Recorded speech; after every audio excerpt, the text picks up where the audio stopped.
જામનગરના city C division police સ્ટેશનમાં એક ફરિયાદ નોંધાઈ છે, જેની બનાવની વિગત એવી છે કે જે આ કામના આરોપી છે સાગર કારુભાઈ નંદાણીયા, તેમના દ્વારા એક મંત્રા એન્ટરપ્રાઇઝ કરીને બ્રાસની પેઢી છે એના નામ સાથે તેમજ બીજા જે આ કામના ફરિયાદી છે તેમની સાથેથી કુલ આશરે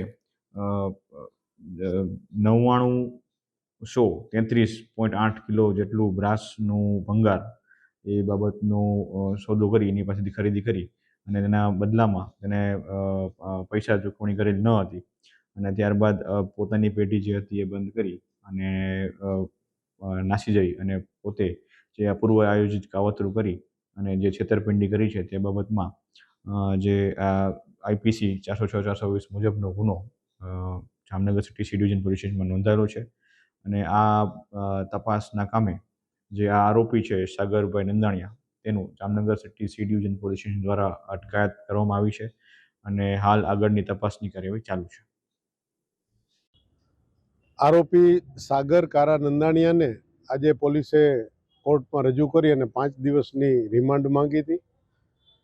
4 વાગ્યા પછી રજૂ કર્યા હતા અને અત્યારે મોડી સાંજ સુધી દલીલો આવેલી હતી. દલીલો ચાલ્યા પછી અત્યારે કોર્ટે એની રિમાન્ડની અરજી નામંજૂર કરી અને જેલ હવાલે મોકલવાનો હુકમ કર્યો છે.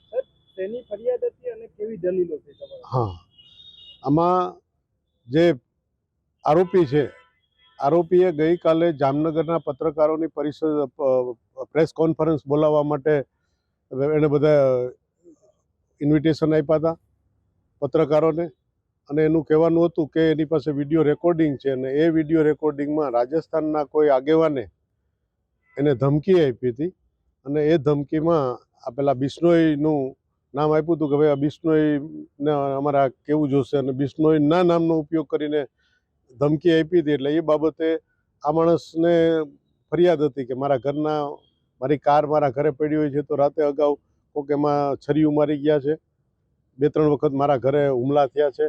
એટલે આ બાબત ત્યાર પછી જ્યારે આ પેલા બિશ્નોઈવાળી વાત આવી ત્યાર પછી એને એમ થયું કે આ પોલીસ મારું ફરિયાદનું કોગ્નિઝન્સ નથી લેતી, એટલે હું પત્રકારો પાસે એક વખત મારી વાત ખુલ્લી મૂકું, મારી જિંદગીનું જોખમ છે.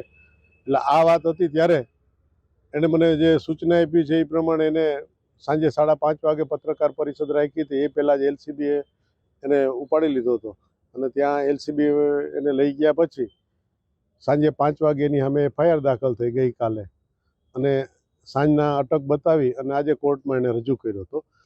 રિમાન્ડની માગણીમાં એ લોકોના ગ્રાઉન્ડ એવા હતા કે આ ભાઈને દુબઈમાં રેસ્ટોરન્ટ છે, હોટલ છે અને અહીંથી પૈસા છે એ ત્યાં ટ્રાન્સફર કરે છે.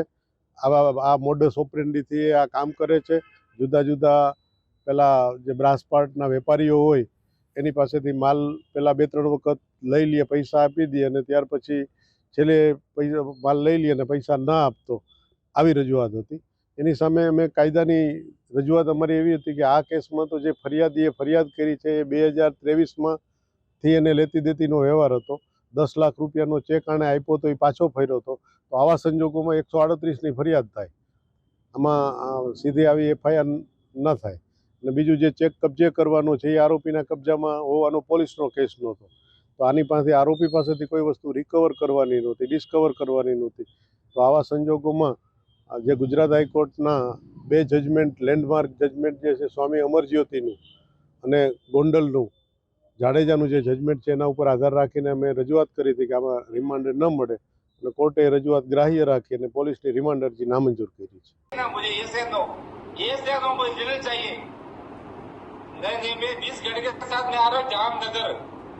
हमारा जेलू साहब है बीकानेर के एसपी, वो उनकी ड्यूटी लगी है. हमारे सांसद उनके ये और बीजेपी की हमारी सरकार है, हमको उल्टा मत बोल के वापिस प्रशासन किया, तेल लगा. नहीं चाहिए मुझे पैसा, लेकिन आपको 20 लाख देकर नहीं देना. मुझे बताओ, ये से दो, मुझे बताओ. यस, देगा कर नहीं देगा. यस, ये से दो बताओ. यस,